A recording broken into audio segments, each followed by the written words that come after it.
I don't know if this is irony, a mutant case of the Bader-Meinhof phenomena, or just the universe having a good laugh.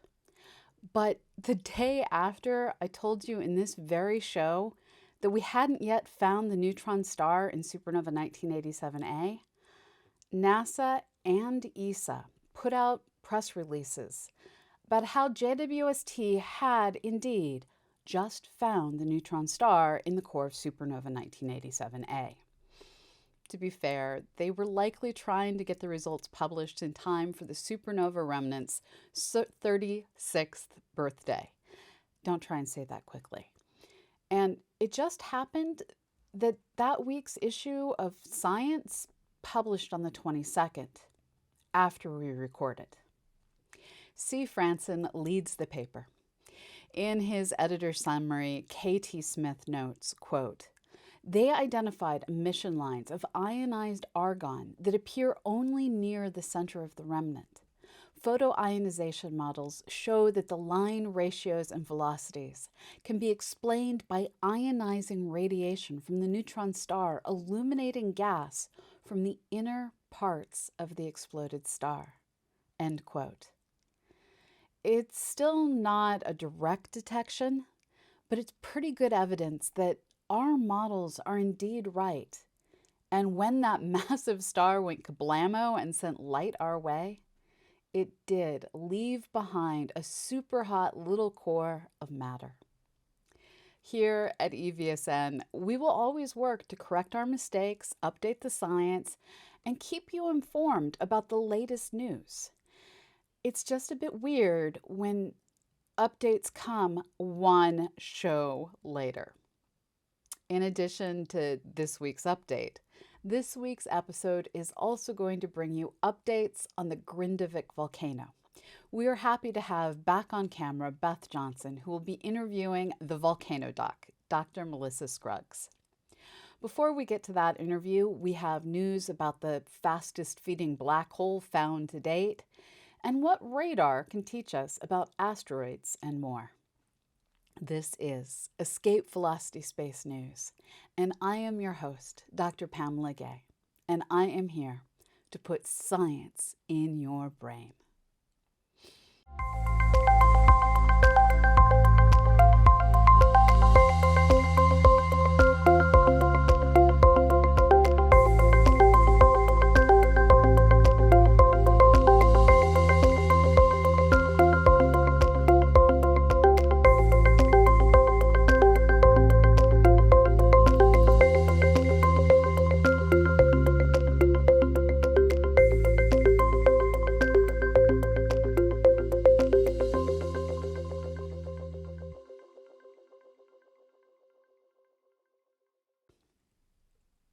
In recent years, the Event Horizon Telescope has let us get up close and personal images of supermassive black holes.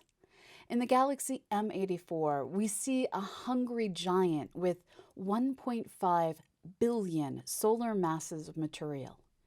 In our own Milky Way, we have a 4.3 million solar mass beast that flings stars and gas around in zippy orbits that we can watch. These are amazing objects, but they are just plain boring when compared to the supermassive black holes that were active in the early universe. In a new paper appearing in Nature Astronomy, researchers led by Christian Wolff describe a newly observed black hole that weighs in at 17 billion solar masses and growing. This black hole is eating at least one solar mass of material a day. Channeling material into the black hole is a truly magnificent accretion disk. Thanks to the laws of physics and the evils of conservation of momentum, it isn't possible for most things to fall straight into a black hole. Instead, they spiral as they lose momentum and energy to friction and other forces. If enough material is trying to fall into a black hole at the same time, these accretion disks can get so dense that nuclear reactions and heat can together light them up brighter than their surrounding galaxy. These accretion disks are the stuff of quasars and active galaxies. And in this galaxy, cataloged as SMSS J052915.80-435152.0, temperatures reach 10,000 degrees Celsius. And Wolf explains there is, quote, lightning everywhere, and winds blowing so fast they would go around Earth in a second, end quote. The closest we can come to imagining this disk is to think of a hurricane. Only, as Wolf puts it, quote, this storm cell is 7 light years across, which is 50% more than the distance from our solar system to the next star in the galaxy, Alpha Centauri, end quote. This disk glows with the light of 500 trillion suns. Located more than 12 billion light years away, this system is shining from the early universe. At some point in history, it likely ran low on food, and if we could see it today, it might be sitting quiescent in the heart of a giant elliptical galaxy, or it might just be casually snacking on its surroundings. It's hard to know, but it's fun to imagine. We're now going to take a hard left-hand turn from black holes and switch to looking at asteroids. One of the most underappreciated tools in planetary science is the ground-based radar dish. At a certain level, any radio dish can be turned into a radar dish if you just give it a powerful enough signal. At the most simplistic level, radars send out signals in a known direction and at a known time. And by listening to hear when those signals reflect back, it's possible to map out the shape or shapes of objects. Essentially, if it takes longer for light to reflect back, things are further away. If it takes less time, things are closer. And if there is no reflection, there is nothing capable of reflecting light straight back out there to be detected. Stealth tech defeats radars by reflecting signals in all sorts of crazy directions and minimizing how reflective their surfaces happen to be. Asteroids are really good at reflecting radar signals. They are not stealth technology. And for decades, researchers on Earth have trained massive dishes at these passing rocks and used radar to map their shapes. In fact, we can even measure how quickly they're rotating and get their entire three-dimensional structure if we can just watch them for long enough periods of time. And this is exactly what JPL's radar group accomplished while studying the asteroid 2008 OS7 as it passed the Earth on February 2nd. Using the 70-meter Goldstone Solar System radar antenna in Barstow, California, they were able to trace out the shape of this 150 to 200 meter across space rock as it slowly rotated through the sky. The power of this science is immense. They beamed energy out to a distance of nearly 3 million kilometers. That's about 7.5 times the distance from the Earth to the Moon. Painting the asteroid with radar let us see a mix of rounded and angular regions, and let us confirm it spins every 29.5 hours. The only other way to get this kind of shape information is to fly out to see the asteroid. And radar is a whole lot cheaper than building a spacecraft. These observations were made as part of NASA's Center for Near-Earth Object Studies, a group working to better understand objects in near-Earth and Earth-crossing orbits. While there is no risk of 2008 OS7 hitting Earth anytime soon, there is a very real concern that some other, as yet undiscovered asteroid could be out there on an orbit that will collide with Earth and try to do to humanity what a past asteroid did to the dinosaurs. currently, the only system on Earth focused on watching for the killer asteroid using radar is the Goldstone Solar System radar. But maybe, just maybe, that is about to change. National Radio Astronomy Observatory Associated researchers presented their latest radar results at a February 17th meeting of the American Association for the Advancement of Science. Alongside their latest science, they also discussed plans to upgrade the Green Bank Radio Telescope and to develop next-generation radar capacity. These new systems will allow higher resolution observations for science and for planetary defense. In initial tests, they were able to use low-power transmitters that put out less energy than a standard microwave oven to achieve the highest resolution lunar maps ever taken from the surface of Earth. This was just a trial, and it's hoped that more powerful future systems will be able to see further and better thanks to increased power. And this allowed them to lure me into reading their press release with talk of someday using this system to watch the skies for rocks, the way military installations watch the skies for more human enemies. The Green Bank Radio Telescope is fully steerable and can see 85% of the Earth's sky from its West Virginia location. It just might, one day, radar ping that alert that lets us know that some hidden object is headed our way. And if all goes to plan, we'll do a better job diverting that future rock than has so far been depicted in the movies. Imagine that future where a potentially civilization-ending asteroid is casually pushed away because it is detected early enough and we have prepared enough that protecting the planet is just another day of doing science. That is the future we want. Coming up next, we'll be joined by Beth Johnson. As you know, she and I love volcanoes. And since we've been focused on Iceland for months, we brought in Dr. Melissa Scruggs for a chat about Grindavik and all things volcanic in Iceland. Stay tuned. For regular viewers of our show and listeners of our podcast, you are familiar with the love that Dr. Pamela and I hold for volcanoes. And of course, Iceland has been one of the best purveyors of visual joy for our team over the last few years. And then there's the recent run of eruptions, which have been alternating between not happening much to our frustration and happening and threatening a town and infrastructure. Joining me now to talk about Grindavik, the Reykjanes Peninsula, and volcanoes in general is Dr. Melissa Scruggs, aka VolcanoDoc. Thank you for joining us today, Melissa. Thank you so much for having me.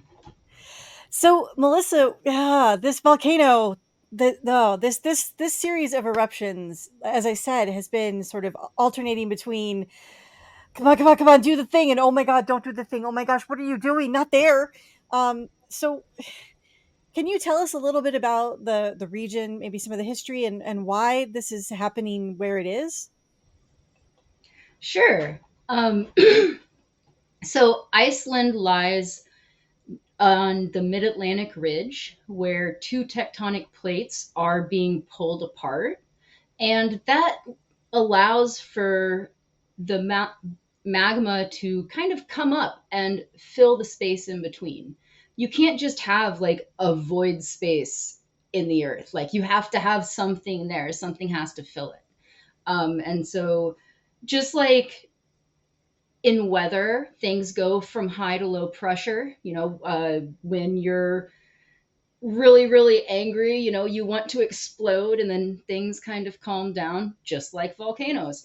And so magma wants to go from high to low pressure because you have this zone of low pressure that's being created at the surface where the plates are being pulled apart. It's sort of like, it's kind of a combination of the magma rises up. It's not really being pushed. It's kind of being like sucked up, really. It rises under under its own buoyancy.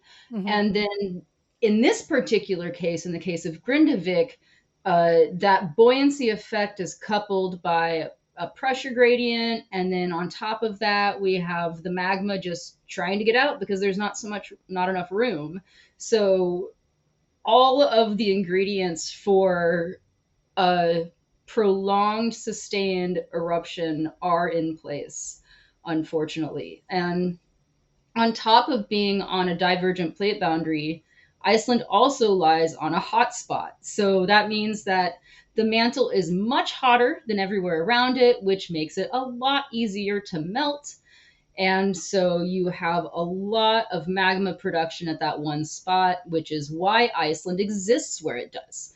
Right. Everywhere else on the Mid Atlantic Ridge, where we have the plates spreading apart, it's underwater. So if Mm-hmm. it wasn't for this hotspot, Iceland wouldn't exist where it does.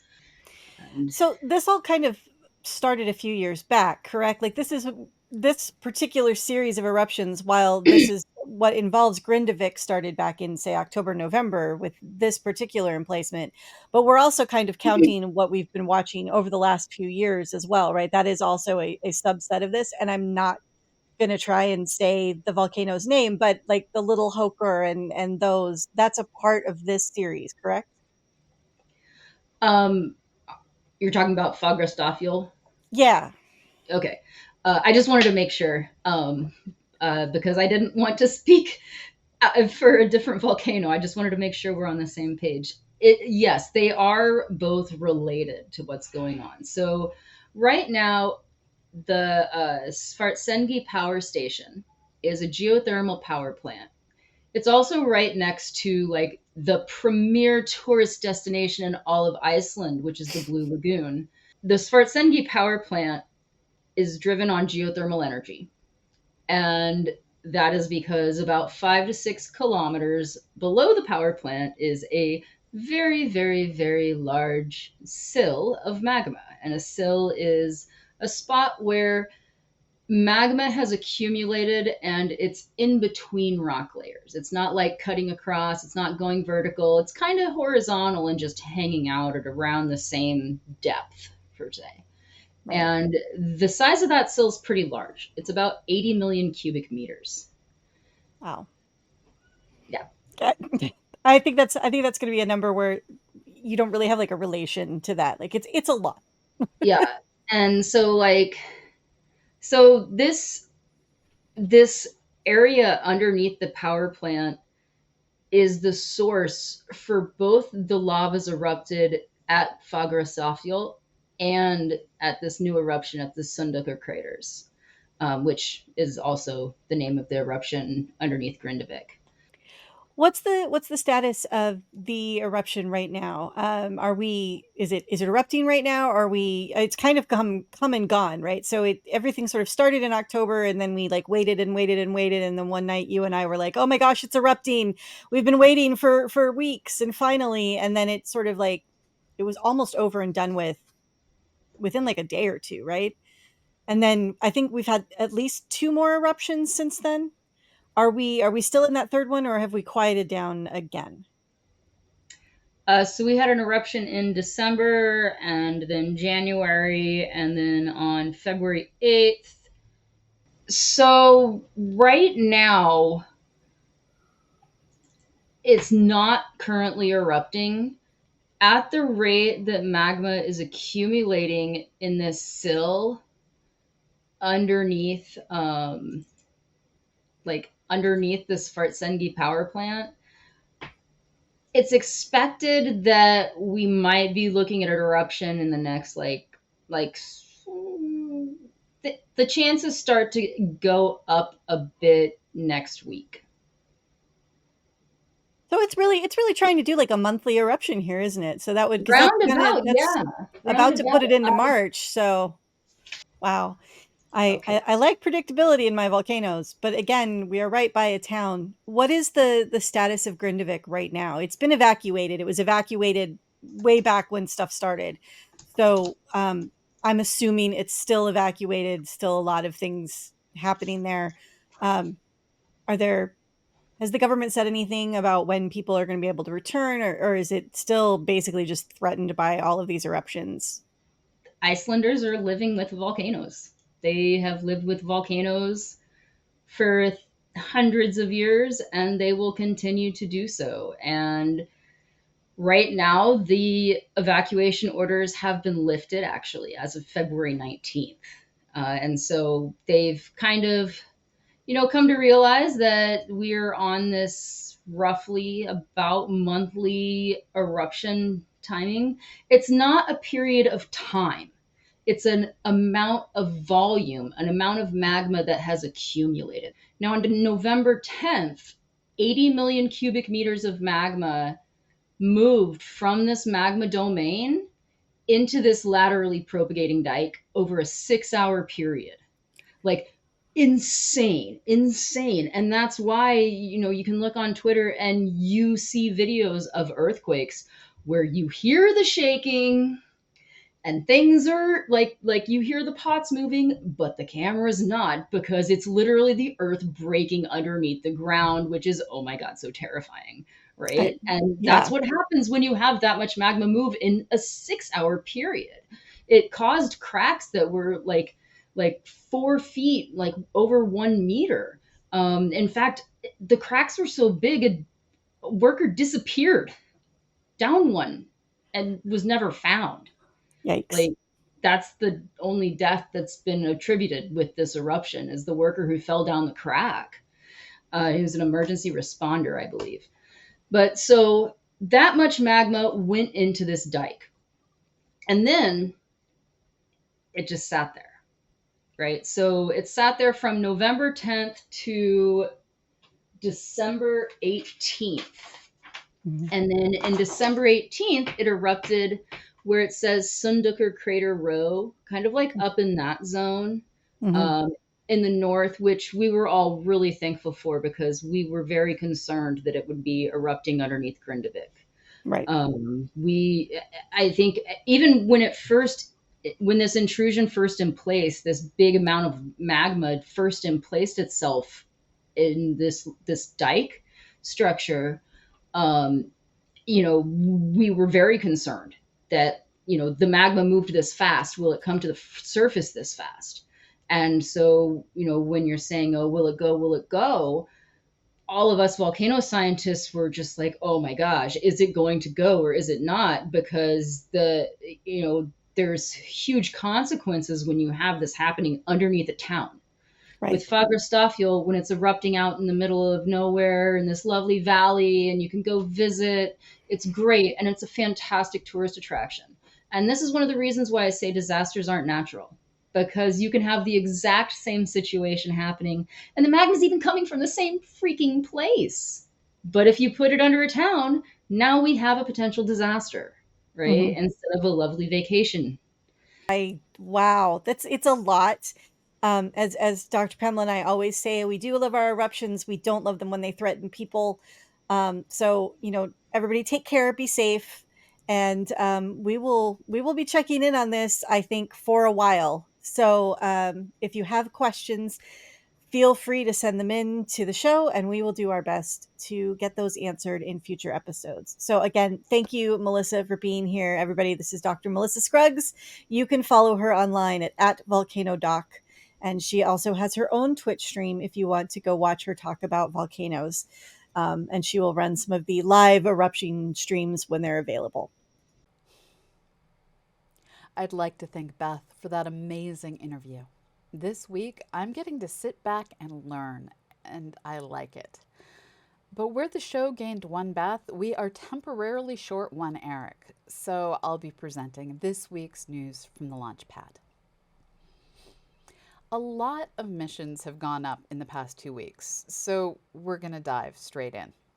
First up, on February 17th, the Japan Aerospace Exploration Agency, JAXA, launched the return to flight mission of their H3 rocket from the Tanegashima Space Center. Let's watch the launch. All systems are go for launch. Main engine start. SRB-3 点火 lift off. So it is the ignition and lift off. H3 ロ日は2024年2月17日午前9時22分55秒に種子島宇宙センターから打ち上げられました。 We have a successful liftoff. Unlike the previous flight, this one carried just a mass simulator. JAXA didn't want to risk another major payload loss after the first H3 failed. JAXA determined the cause was down to an electrical fault between the second stage computer and the engine, but was able to fix the problem relatively quickly. This time, the launch was successful, though it was delayed a few days due to weather. Next, on February 17th, India launched their latest weather satellite, INSAT 3DS, using the GSLV Mark II rocket. Let's watch the launch. 9, 8, 7, 6, 5, 4, 3, 2, 1, L40 stages 0. are ignited. Plus 5 seconds. Liftoff normal. A perfect liftoff. GSLV F-14 Plus 10 INSAT seconds. 3DS progressing towards its Stage destination. performance normal. The rocket is a little unusual in that it has a solid first stage with liquid boosters that separate as a complete unit. The solid core, identical to the PSLV first stage, burns out 40 seconds before the liquid boosters. The GSLV has a rocky history with many partial and a few outright failures. However, the last few launches have been completely successful, as was this one. The GSLV is used almost exclusively for launching satellites into geostationary transfer orbit, and this launch was no different. INSAT 3DS will operate from geostationary orbit after reaching it using its own power. It will provide meteorological data for India and surrounding countries. On February 19th, Rocket Lab put a cool satellite into orbit on the On Closer Inspection mission from their second launch pad in New Zealand. The satellite was ADRAS-J, and it will demonstrate close rendezvous and observation of orbital debris for a future mission to remove large pieces of debris from orbit. Let's watch the launch. 3, 2, 1. Liftoff.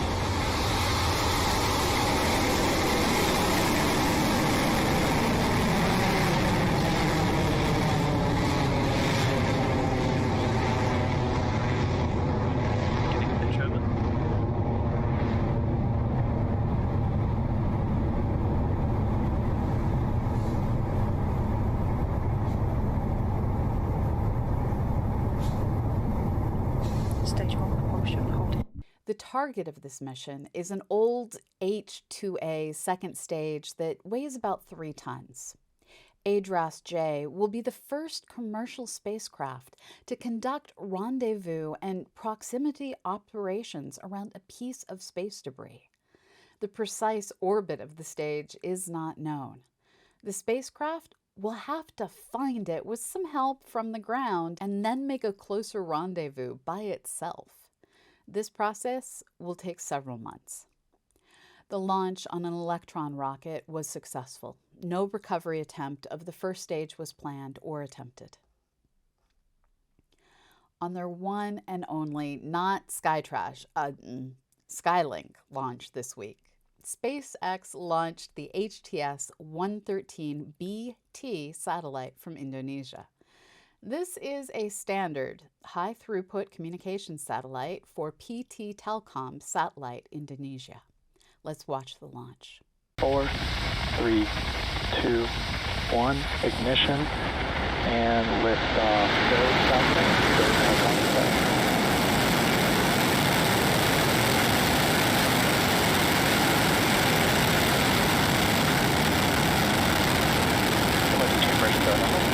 Vehicles pitching downrange.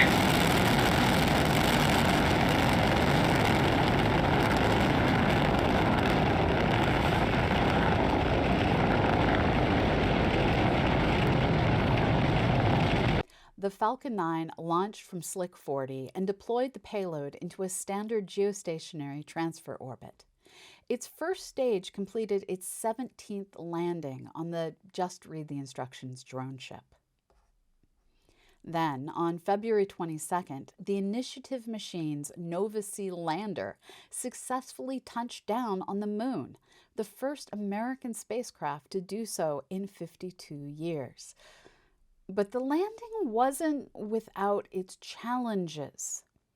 After a mostly uneventful coast to the moon, the lander entered lunar orbit and remained there for a day to prepare for landing. 1 hour before the landing, the spacecraft's landing navigation sensors failed.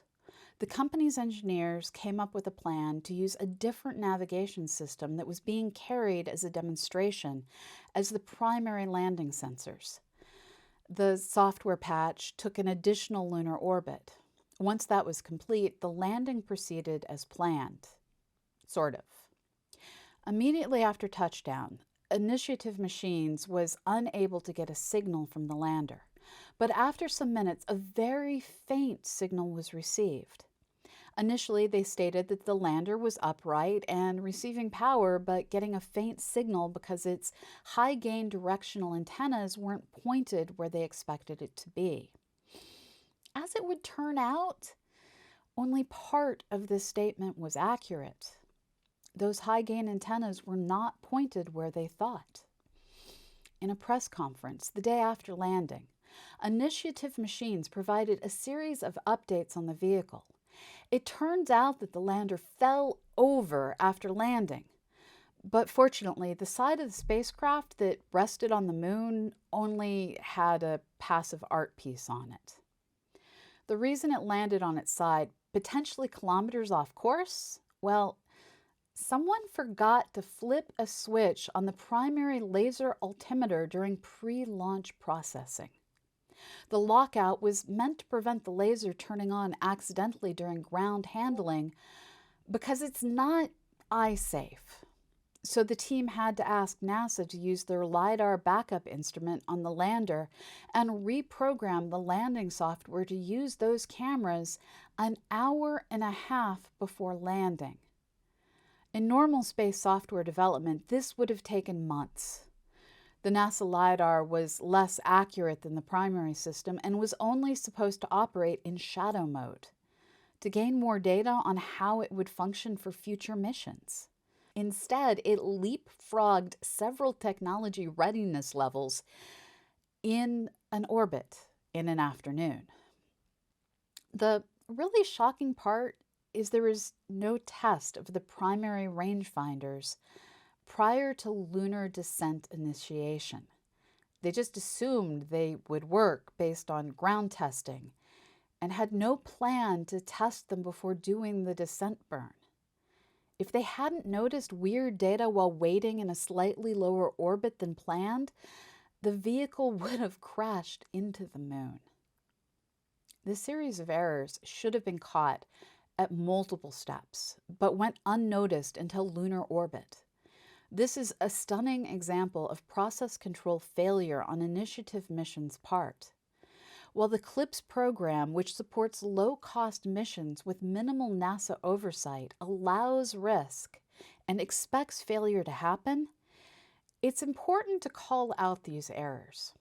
As we pointed out in January, NASA's greatest mistakes have been attributed to asking people to do too much for too little.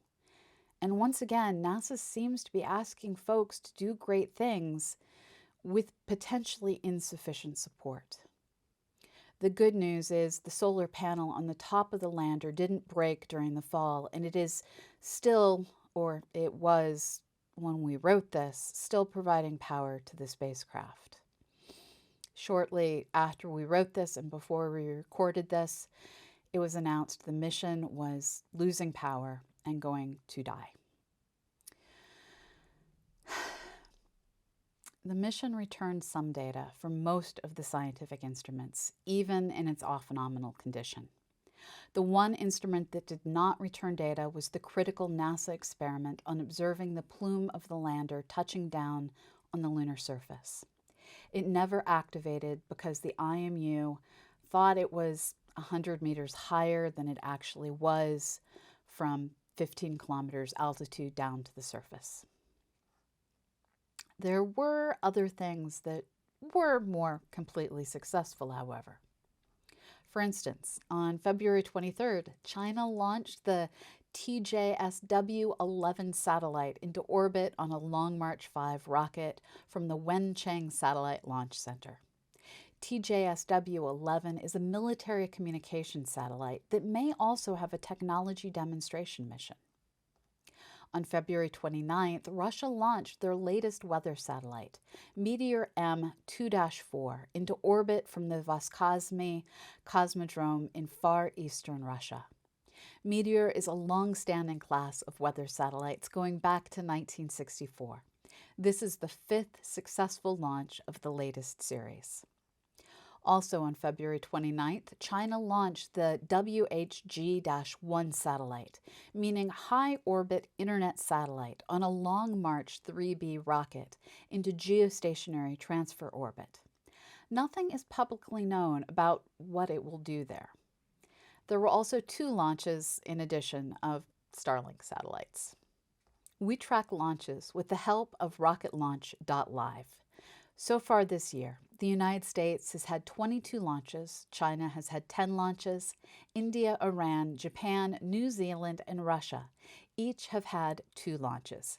Kazakhstan had 1 launch. This makes the total number of launches so far this year 39. Finally, there are 10 toilets in space.